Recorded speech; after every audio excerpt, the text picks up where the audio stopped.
Good afternoon, everyone. You're welcome to join us in this midday bilingual newscast on Equinox Television. Nathan Yambo, good afternoon.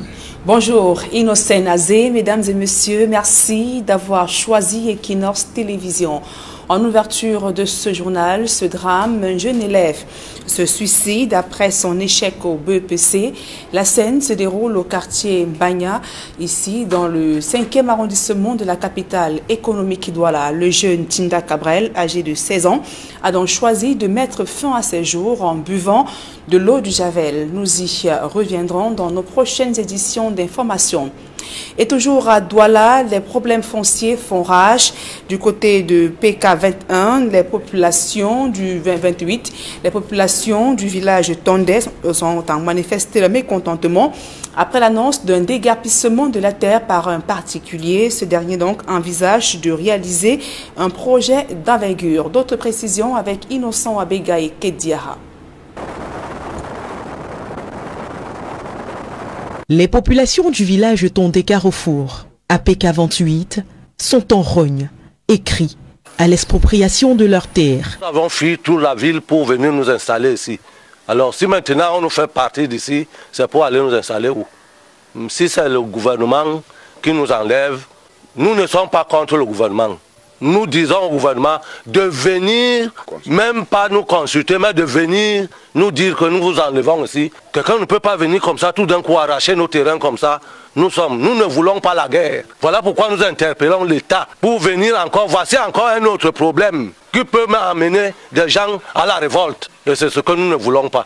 À l'origine de cette manifestation pacifique, un projet de construction de maisons de repos pour personnes âgées qui menacent dangereusement de les laisser à la rue. Cette femme, nous ne savons pas là d'où elle vient. Elle est ici, ça fait 11 ans. Et elle veut s'emparer de tous les terres. Elle parle d'une concession que l'État lui a donnée. D'autre part, elle nous dit qu'elle fait partie de l'Église catholique, les sœurs de l'oratoire. De l'autre côté, elle nous fait parler des constructions des personnes âgées. Et aujourd'hui, on nous fait comprendre que c'est le DUP, donc c'est le domaine de l'utilité publique. Il s'agit de terres régulièrement occupées et entretenues par des riverains qui affirment avoir commencé à les occuper au début des années 68, il y a exactement 52 ans. Nous avons mis en valeur ces terres. Il y a des mises en valeur probantes, c'est-à-dire les palmiers et autres arbres fruitiers qu'on peut découvrir. Les autorités en sont conscientes. Alors dit que lorsque on demande une concession, il faut qu'on sache s'il n'y a pas de mise en valeur ou s'il n'y a pas de titres fonciers sur cette parcelle. Dès lors qu'il y a des titres fonciers, des mises en valeur, on ne peut pas avoir de concession possible. Les populations du village Tondé Carrefour en appellent à l'intervention du président de la République. Et une catastrophe naturelle plane sur la cité balnéaire de Kribi, dans la région du sud du Cameroun. Avec les fortes pluies qui s'abattent ces derniers jours sur la ville, la mer fait de plus en plus pression et des vagues géantes ont provoqué une érosion sur la route nationale numéro 7 qui dessert la cité balnéaire. Joseph Abena, reportage. C'est une situation dramatique que vit la cité balnéaire de Kribi. Avec l'arrivée des fortes pluies, la mer fait de plus en plus pression sur le continent, mais également cette action anthropique qui finit par fragiliser la côte. Bon, mais il faut dire que c'est une situation très inquiétante dans la mesure où elle met en difficulté, en danger même nos populations, surtout celles qui se trouvent logées face à la mer et même ceux qui essaient d'exploiter au niveau avant le lycée, au niveau du débarcadère. C'est quand même de nos populations qui se battent à ce niveau. Vous êtes sans ignorer que depuis quelques jours, la mer, comme vous le dites, fait des avancées très inquiétantes. Et il nous a été rapporté qu'elle a même traversé la route. Vous avez vu l'autre côté, c'est les pirogues qui se trouvaient en bordure, surtout de l'autre côté du débarcadère. Vous comprenez que ça devient une situation très compliquée. La conséquence de ces actions, c'est cette route nationale numéro 7 qui est désormais menacée. Et les beaux plages restent juste de l'histoire. Ça fait 40 ans le Kribi, il faut l'avouer. La plage était très loin de nous. Je peut dire qu'on était à près d'1 kilomètre de la plage et nous voyons la plage de loin. Aujourd'hui, la plage est sous nos portes. Ça fait que la mer avance et avance considérablement. Ça fait peur. Je crois que les autorités sont en train de prendre disposition pour que quelque chose soit fait. Nous avons vu déjà qu'ils ont mis des plats pour qu'on cesse d'enlever du sable dans la mer pour que la mer puisse conserver un tout petit peu de protection. Pourtant, cette dégradation environnementale avait été prévenue il y a plusieurs années par la mission d'études et de l'aménagement de l'océan. Depuis plus de 4 ans, nous avons procédé à des relevés avec la participation des étudiants de l'Institut des sciences halieutiques de Yabassi. On a procédé à des relevés d'une thème, c'est-à-dire à Campo, de Campo jusqu'à la limite de la côte de Kribi. Et nous avons constaté le retrait du trait de côte. Ce phénomène s'accentuait. Et nous avons également attiré l'attention de notre tutelle technique à ce sujet. Nous avons sollicité pour mieux vérifier, avoir les chiffres et les données exactes. Nous souhaitions mettre des caméras à certaines plages. L'époque où la mer était à des kilomètres des plages est un lointain souvenir. Aujourd'hui, si rien n'est fait, la ville balnéaire de Kribi ne sera plus la ville la plus belle du Cameroun. Les vagues auront détruit tout à leur passage, y compris la nationale numéro 7, ainsi que d'autres infrastructures touristiques de cette cité. Sur les berges de l'océan Atlantique, à Kribi, pour Equinox, Joseph Abenabena. Et sur place à Douala, après les graves inondations qui ont provoqué d'importants dégâts matériels, les populations victimes reçoivent des appuis durement frappées par cette montée des eaux. Elles ont reçu du matériel de couchage du gouvernement, une assistance d'urgence, alors qu'il se pose la question des réformes du plan d'urbanisme à l'origine des fortes intempéries dans la ville de Douala. Georges Mitterrandam et Donald Brice Kamgan. Des matelas, couvertures, savons et huiles végétales, des biens au profit des riverains de la vallée Bessengue dans le premier arrondissement de Douala. Ils ont tout perdu dans les inondations du 21 août dernier. Les eaux ont débordé le drain construit dans cette zone. Ah oui, je suis très content parce que le geste que le chef vient de poser, c'est un geste d'un véritable père de famille. Nous sommes à la vallée Bessengue, on a perdu beaucoup de choses. Oui, parce que l'eau est entrée subitement et ça a ramené beaucoup de choses. Ce sont 255 riverains du drain de la vallée Bessengue qui reçoivent ces appuis. Une centaine de bénéficiaires également au Bois des Singes et à Youpoué dans l'arrondissement de Douala 2e, zone très frappée aussi par la montée des eaux. Surpris dans cet événement suivi et soudain, les populations sont désemparées. Le chef de l'État, à son habitude, a eu cette vision suffisamment gracieuse. Le préfet du département du Vouri, Benjamin Boutou, coordonne personnellement la distribution des biens. L'autorité administrative rappellera la nécessité pour les populations de libérer les drains et les zones à risque. Non, il est question de libérer les drains. Le maire de la ville s'y emploie.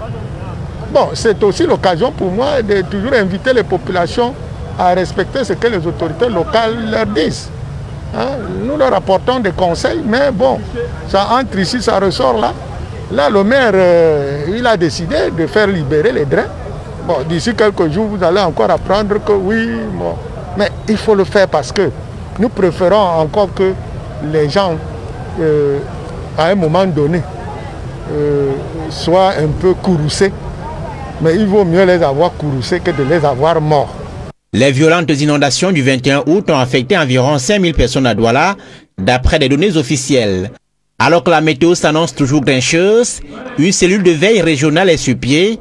Elle est chargée d'assurer le monitoring et de coordonner les interventions de crise. Les autorités municipales sont invitées à organiser les réformes attendues en matière d'urbanisme. Et rendons-nous à présent dans la région de l'extrême nord Cameroun, les populations de Marois menacées par une famine. Face à l'inflation sur le prix du mil, plusieurs cas de malnutrition sont enregistrés. La cause, l'exportation abusive de ces denrées alimentaires vers le Nigeria. Le reportage de Jean-Paul Chouniat Amadou Daïro. En l'espace de 5 mois, le prix du mil est passé du simple au double dans la région de l'extrême nord Cameroun. Aliment le plus consommé dans cette partie du pays, le sac de mil jaune qui coûtait 9 000 francs vaut désormais 22 500 francs CFA sur les marchés.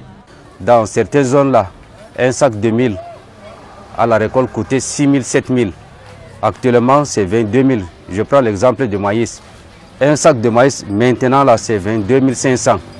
Vous voyez, c'est difficile pour un père de famille.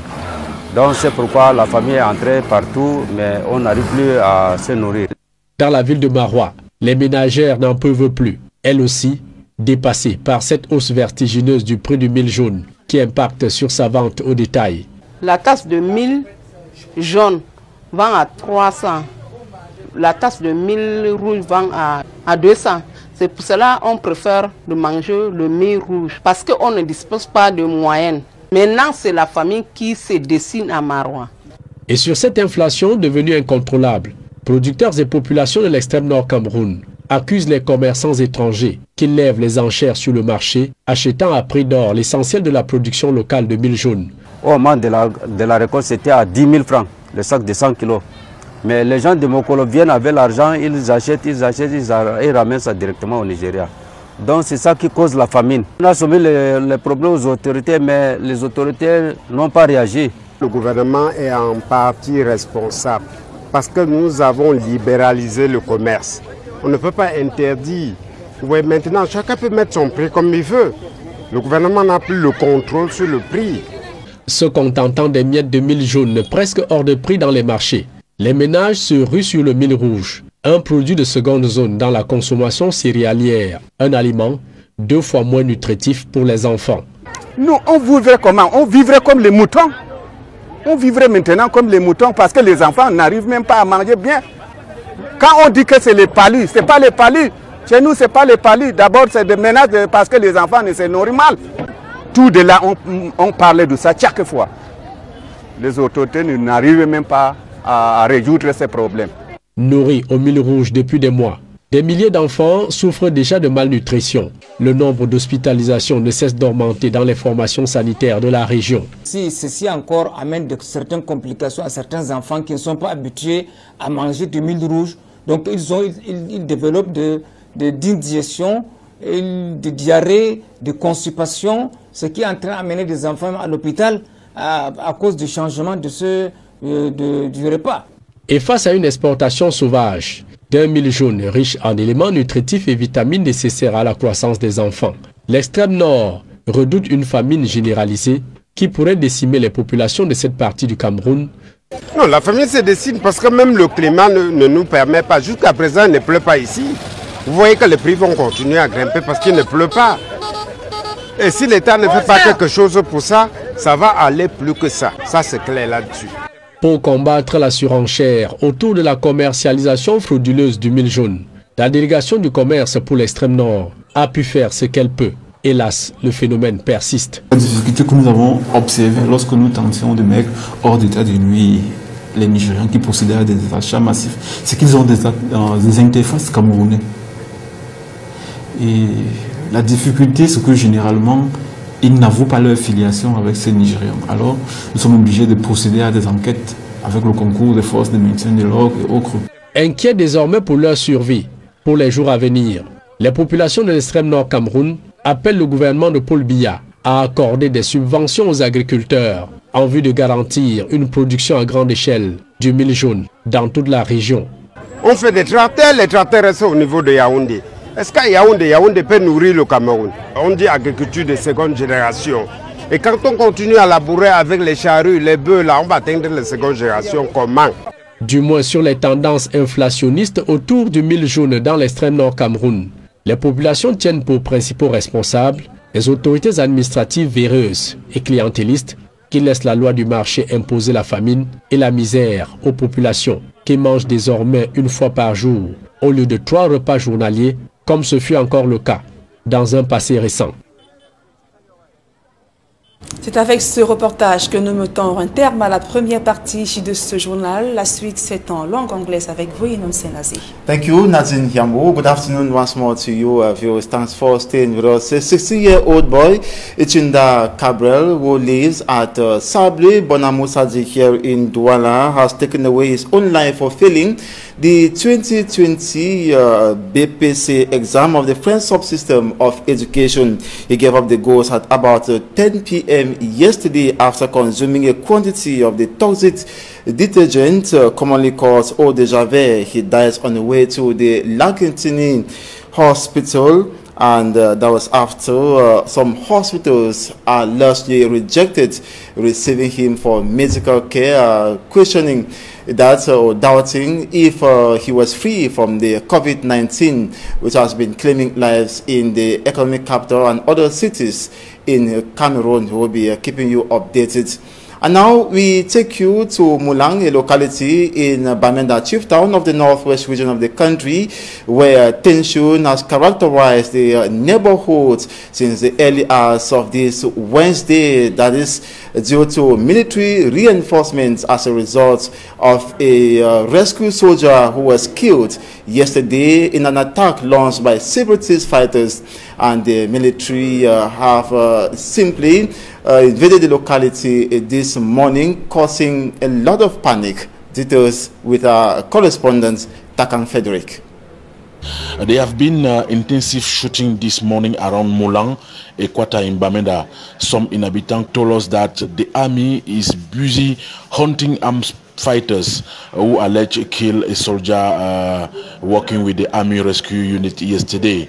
So the Mulang quarter in Bamenda 2 subdivision is witnessing since that yesterday several gunshots.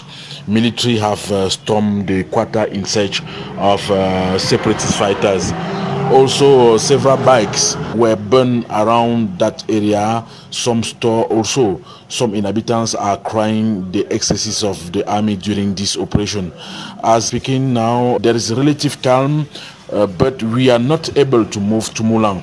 Other quarters in Bamenda are moving with their activities. Nkwen, Commercial Avenue, and Obstruction, and other areas are functioning well. I will stay in Bamenda to talk about children of a separatist fighter, General Alaji, who is on the run with his wife. The children are being taken care of by the government through the Ministry of Social Affairs, and he escaped after the military attacked their homes. He fled with the wife, abandoning the children, and General Valero has assured that the government will continue assisting the children abandoned by the separatist fighter, General Alaji. Details with Stella. Like every parent sending out their child from home, much is expected. Brigadier General Carl Valer, commander of the 5th Joint Military Region, sends off 17-year-old Sonita and 6-year-old Geraldine. And wish you a bright future and good luck, right? When you go study, you go to school, to make sure that you become a great big lady in this country, right? The 2 girls were captured from their home at Acheni, a locality in Bafut, during an operation codenamed Bafut 2. They are daughters of Ambazonian General Alaji, otherwise known as General Deadman. He is said to have escaped with his wife when soldiers stormed their residence during the operation in May 2020. The mission given to us by the President of the Republic is to protect and secure the population of the Northwest region. This is why, even knowing that those 2 children, their father is a non-terrorist,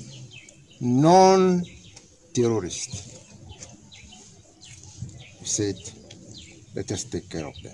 Since then, the girls have been under the care of the 5th Military Region. For the last, let's say, 3 months, we accommodated and fed the two children while the investigation by the gendarmerie and also the social investigation was going on.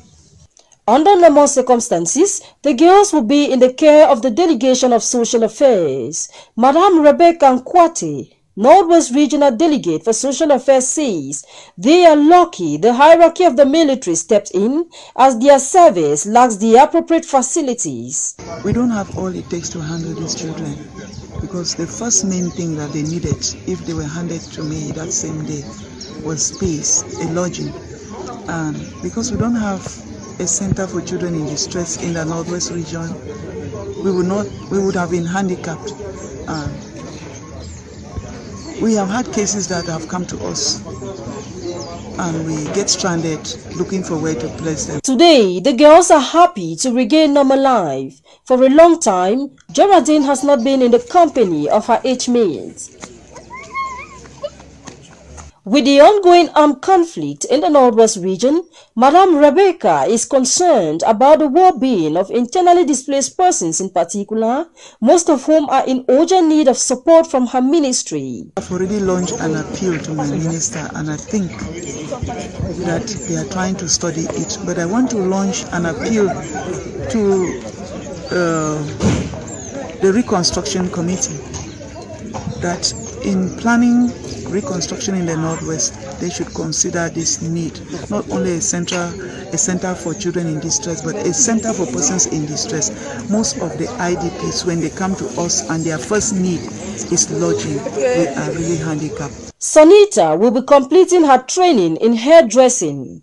She has been provided the basics to start with, while her sister will continue her education. There are 2 out of thousands affected as the crisis drags on in the English-speaking regions of Cameroon. Many have expressed their desire to see an end to violence which has brought hardship. A successful, peaceful demonstration staged by some traders at the Kumba main market in the Memed division of the southwest region of Cameroon has seen their shops reopened by the Kumba city mayor. That is upon the authorization of the senior divisional officer from the Memed division, Tondon Chamberlain.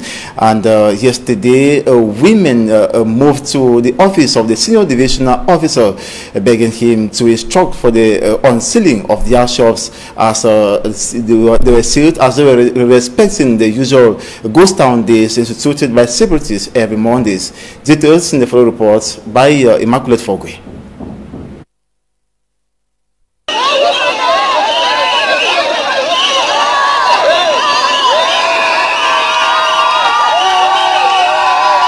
The fight against Operation Ghost Town sends women to the streets in Kumba, Memed Division, southwest region of Cameroon. They are traders at the Kumba main market. Their shops and the market have remained closed for over a week. The city mayor shut down the market as a strategy to compel the traders to stop respecting Operation Ghost Town imposed by pro-independence fighters every Monday. And now they are saying enough is enough. Their families will not perish because of a problem they did not cause.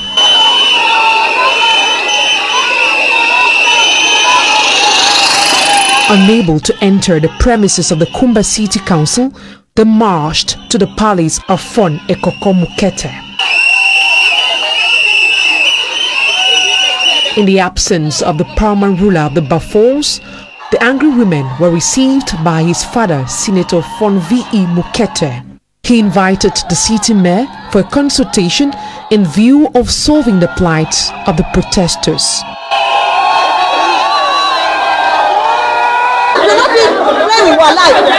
Think about yourself, think about your family directly.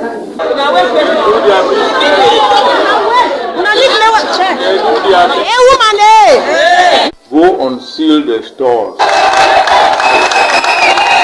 And the Kumba main market has been reopened.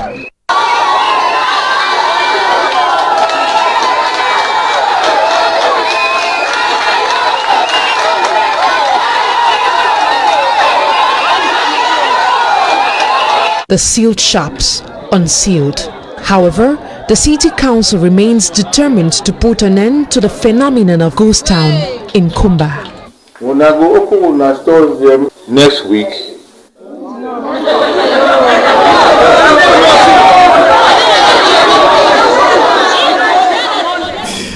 As with that reports that we enter this edition of the 12 p.m. bilingual newscast on Equinox Television. Thanks so much for watching. Nancy Yambo, see you tomorrow. Merci Innocent Nazé, fin de ce journal. Mesdames et messieurs, merci pour votre aimable attention et passez d'agréables moments en compagnie de nos programmes.